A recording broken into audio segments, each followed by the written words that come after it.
What's up, fight fans? Mills Young here, MMA Locker Room, and we're about to go over this week's fights that's going to finish and fights that's going to go the distance. And always, we're going to cover the over and unders and give you guys the best way to bet these fights and give you guys the best numbers. Now look, man, over here, this week, we got to smack some bets. Why? Because last week, we went okay.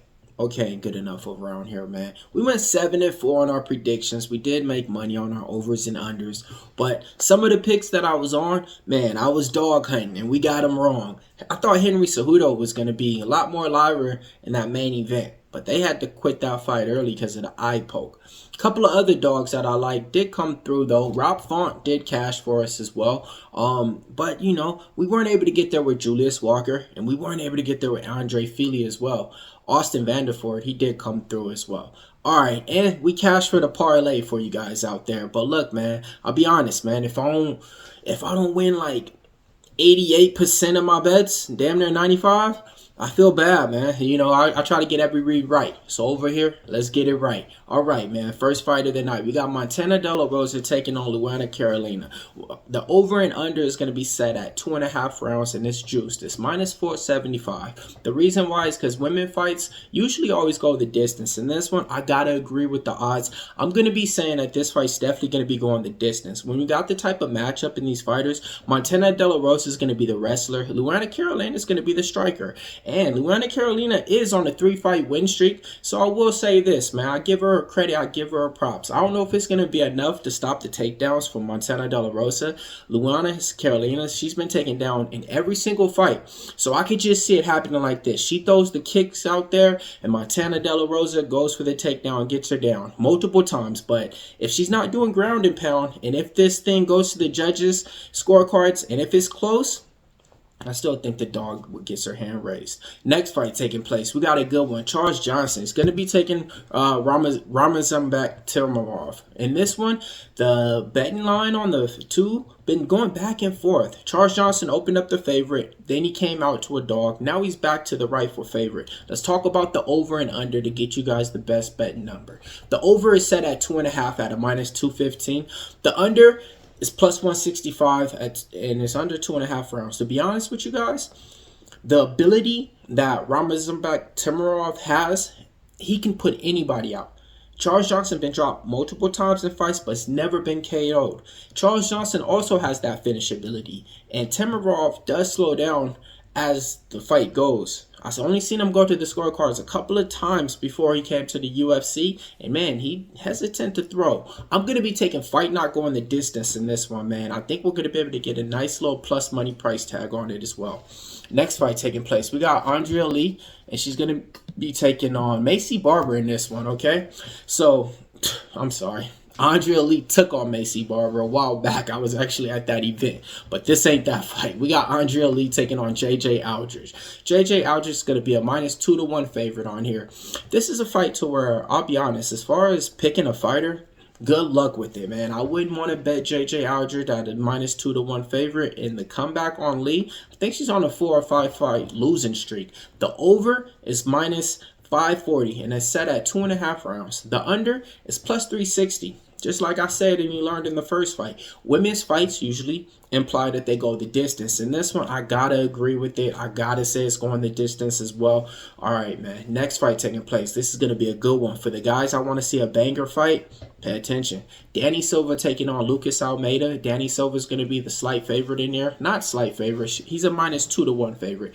The over 2.5 rounds is at a minus 120 and the under is going to be at a minus 110. So in this one, man, Lucas Almeida has that finish ability, and also Danny Silva, he's one of those guys that we haven't seen a lot of in the UFC. Only has 2 fights, I want to say, but he trains out here at Bloodline, out the gym out here in Santa Ana in Orange County. So I know a lot about him, and you know, I want to say I think Danny Silva should be able to get his hand raised in here. And I'm going to go ahead and say fight not going the distance in this one. And give me Danny Silva in this one. Next fight taking place. Douglas Silva, Andrade taking on John Castaneda. Alright, so John Castaneda opened up a minus 270 favorite. Money's coming in. He's all the way up to a minus 310. They got the over 2.5 at a minus 240. Under 2.5 at a plus 185. Old veteran fighter in Douglas Silva. He's not that trustworthy to bet on him and think he's going to win the fight, but he is trustworthy to bet on him and think he's durable, especially against a fighter like John Castaneda. Like, he has a karate type of stance, likes to point fight out there. He's not going out there to just finish anybody. If the finish comes, it comes. But in this one, I do agree with the over 2.5, and I think John Castaneda is the rightfully favorite in here. But a -3 to 1 favorite on here, a little bit too high for my liking to just, feel so confident that this is like your best 3-leg parlay or 2-leg parlay. But then again, I do think John Castaneda has that fight resume, man. He has wins over fighters that's way better than the fighters that Douglas Andrade has wins against, and probably even fought against as well sometimes. So I think John Castaneda is the side in here, and go ahead and give me fight go to the distance. And I think this one goes the distance. The over 2.5. Yeah, it should get that way. Ricardo Ramos going to be taking on Chepe Mariscal. Chepe Mariscal, big favorite, -410 on the books. Explosive fighter, 4-0 in the UFC, and we've been backing him and betting him since. We've been following this guy now for a while, even before that, when he was on the regional scene at LFA. Ricardo Ramos is a veteran that's in the game, but he has some of those explosive strikes, spinning elbows, jumping knees, everything. And then his submission jiu-jitsu skills is top tier as well. I do think this line is off. Let's talk about the over and under. The under 2.5 is at a -140. The over 2.5 is at a +110.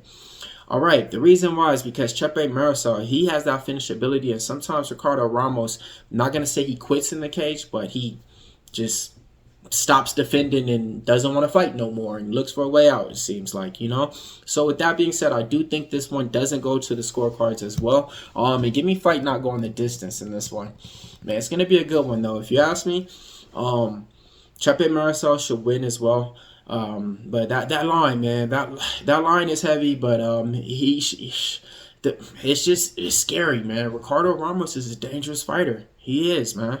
All right, next fight taking place. Austen Lane going to be taking on Mario Pinto. Mario Pinto's a -500 favorite. He opened up around that 370 mark. As the week goes, money's coming in, and now he's getting bet up. The over 1.5 is at a pick'em, -115. The under 1.5 is at a -115. Austen Lane, questionable. Chin. Man, he just leaves it out there. But his last fight out, he was able to go with his decision and get the job done by using the wrestling and the takedowns. Pinto's been to the decision and scorecards in some of his fights before he came to the UFC. Coming from the Dana White Contender Series, that's the only real way that we've seen this guy. But he's an overall fighter, and I think he could be able to stuff the takedowns in here as well. Over 1.5? Yeah. I think this can... Apex... Man, it just depends. So if Austen Lane goes out there and gets his game plan, clinches him up against the Cajuns and able to get the takedowns, I could definitely go with the over 1.5. But if he stands out there and tries to swing and fight for the first 5 minutes and not stick to that game plan, I could definitely see the under 1.5 going for Mario Pinto. So it's one of those things, man. I'm going to just say this fight ain't going the distance, and give me more. Yeah, this fight ain't going the distance, man. All right, next fight taking place. Danny Barlow, left-handed god, taking on Sam Patterson. All right, so Danny Barlow's a -310 favorite. They got the over 1.5 at a -110, under 1.5 -120. Let's talk about it. I don't think this one's going the distance. Danny Barlow has that one-punch knockout ability, and guess what? Sam Patterson, he's been knocked out by people with just one punch before, and he has that giraffe syndrome. What do I mean? I mean, he likes to stick his neck out there and just look up and look around. Same like Austen Lane, giraffe syndrome. They just look up and look around, right? So give me Danny Barlow to go ahead and get this one done inside the distance. Yeah. Next fight taking place. It's going to be a banger. Hyder Amil taking on William Gomis. All right, so in this one, William Gomis is a -2 to 1 favorite. They got the over 2.5 at a -250, under 2.5 at a +190. I agree. I think this one does get to the over. I think it goes to the over 2.5. This is the thing. Hyder Amil is a live dog in any fight. Explosive fighter, 2-0 in the UFC, and he just comes with offense. But William Gomis is a slick fighter. He uses his technique and footwork to stay out of harm's way. So if you guys are trying to strike him, he's going to be out there trying to put together a game plan to not get hit. He's one of the most least striker hit fighters in the UFC. He always has a game plan to where it's just hard to beat. I've been betting with him and backing with him. We're 4-0 right now. Took him in a big fight last time against Joannis and Brito, and we cashed. It was a big underdog. In this one, I think he still gets this job done. I want to say he gets it done by decision. Next fight, and I think this one does go to the distance now.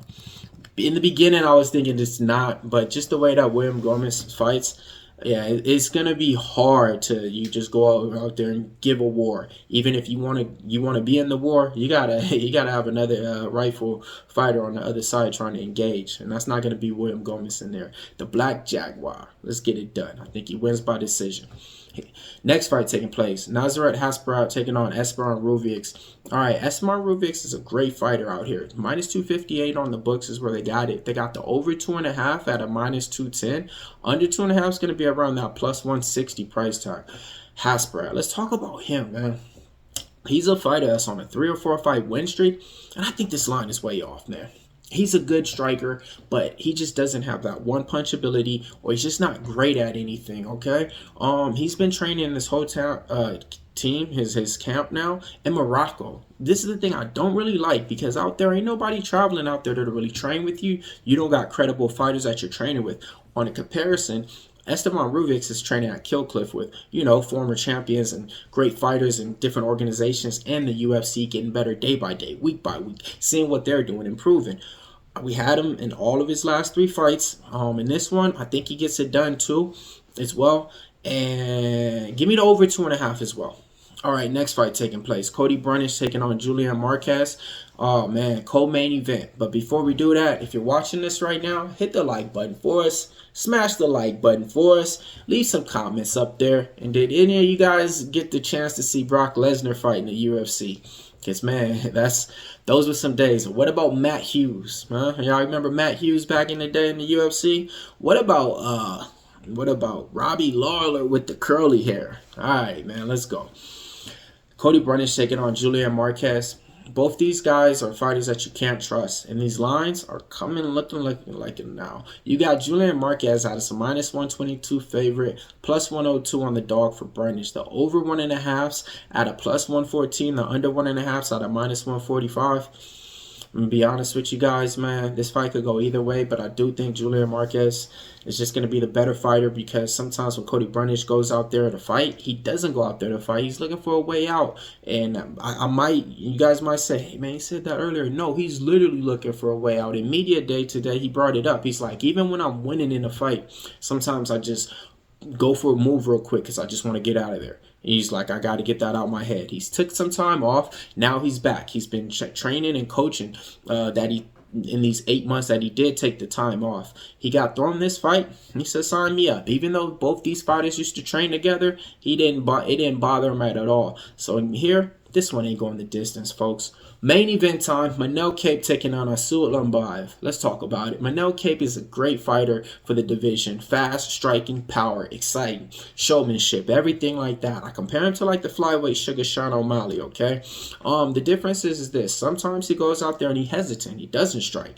And, if you're betting on him, sometimes you're going to be mad. That's how it was. I had money on Manel Kape his first 2 fights out against when he came to the UFC, because I seen him before he came here, and he just didn't impress me, man. And it's been hard to just get all the way over it. I like the way he fights, but betting on him, I just can't bet it and back it. Almabayev is a good fighter that uses his striking to set up the takedowns, okay? I want to say he's from Tajikistan, and he's one of these fighters that took this fight on short notice because Brendan Royval pulled out. The dog is live in this fight. Man. So it's either gonna. I'll be honest with you guys. It's an information betting show for you guys on this one. I think this one we'll go the distance. So that's my pick on that. And then the pick in the predictions, either I like these bets. Okay, I like Manel Kape to win and over 1.5 rounds for the people that just want to bet Manel Kape and not pay that price tag. But me, I like the dog money on the Almabayev. So me, I'm heading to the window that way. Okay. Now look, let's give you guys a parlay to get you guys paid again. Okay, because we've been cashing them around here, and let's keep it going for you guys. We're gonna take William Gomis. Gomes. All right, man. And then we're gonna take who are we gonna take, man? We're gonna take William Gomes and give me damn. Y'all caught me off guard. All right, we'll take William Gomes and then we'll just take Chepe Mariscal, man. Meet me out the window. That's my 2-leg parlay for you guys, all right? And then, look, the best fight on here to attack, man, attack that co-main event, man. Y'all know what to do with that one. If you guys want my premium picks to see exactly what I'm betting on, fight by fight, round by round, my parlay, my underdog, and everything, hit the premium pick tab right here. You guys could get my exclusive pick by pick. You could get my 3-day fight pass, or else, hey man, you can even get my yearly pass. All right. This has been brought to you by Tony Picks, Mills Young, MMA Locker Room, and we just went over all the fights that's gonna finish and the fights that's going the distance. See you guys next week. This is Tony T here from Tony'sPicks.com. If you're looking for Mills' best bet and premium picks, be sure to click the link below in the description. It takes you right here to Mills' handicapper profile page where you can find his best bets and premium picks. Scroll down for Mills' packages. You'll see 1-day passes. Also, you'll see 3-packs, as well as best bets. Are all 1-day pick packages are profit guaranteed. They must turn a profit, or the credits used are returned to your account. That is profit guaranteed. Scroll down further and you'll find Mills' long-term passes. These are not profit guaranteed because they're sold at such a discount. All long-term subscribers will receive members' plays by 11 a.m. Eastern Time, but our handicappers can work throughout the betting cycle looking for winners for our long-term subscribers. Late Steam feature will grant long-term subscribers picks throughout the betting cycle. Our handicappers can put in premium picks between 10 minutes and 2 hours of our game time. Those picks are tagged as Late Steam and emailed to you using the email used to sign up. Scroll further down, you'll find individual picks for sale, as well as a complete list of all of Mills' documented picks in our archive. All picks archived at Tony'sPicks.com, so you can verify all these results. So go ahead and get signed up.